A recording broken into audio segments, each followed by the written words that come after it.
తల్లి ఆశీర్వాదం లేకపోతే ఏ దేవుడు కానీ ఏ గురువు కానీ ఏమీ చేయలేడు.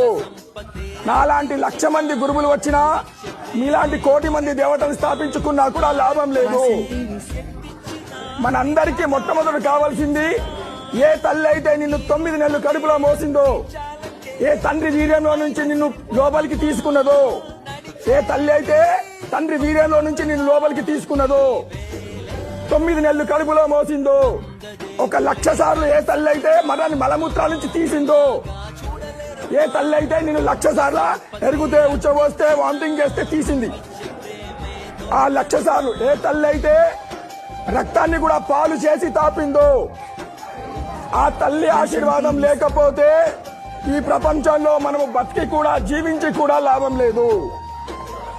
నువ్వు బతుకున్నావంటే, ఈ శరీరంలో ప్రాణముతో ఉన్నావంటే, ప్రాణము పోసింది ఎవరు అంటే కన్న తల్లి.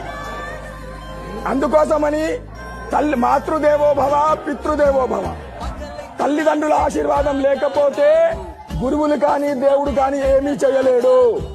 కనుక మీ అందరి జీవితంలో ఒక్కరోజు కూడా మీరు ఉండకూడదు, ఈ రోజు నేను నా తల్లిదండ్రిని స్మరించుకోలేదు, తల్లిదండ్రిని యాద్ చేసుకోకుండా మీ జీవితంలో ఒక్కరోజు కూడా గడపద్దు. మీకు అధికారం లేదు, హక్కు లేదు. బతికే అధికారం ఎవరిచ్చారు అంటే అమ్మా నాన్న. మీరు బతుకుతున్నారంటే అమ్మా నాన్నను స్మరించుకుంటేనే మీరు బతికే అధికారం ఉన్నది.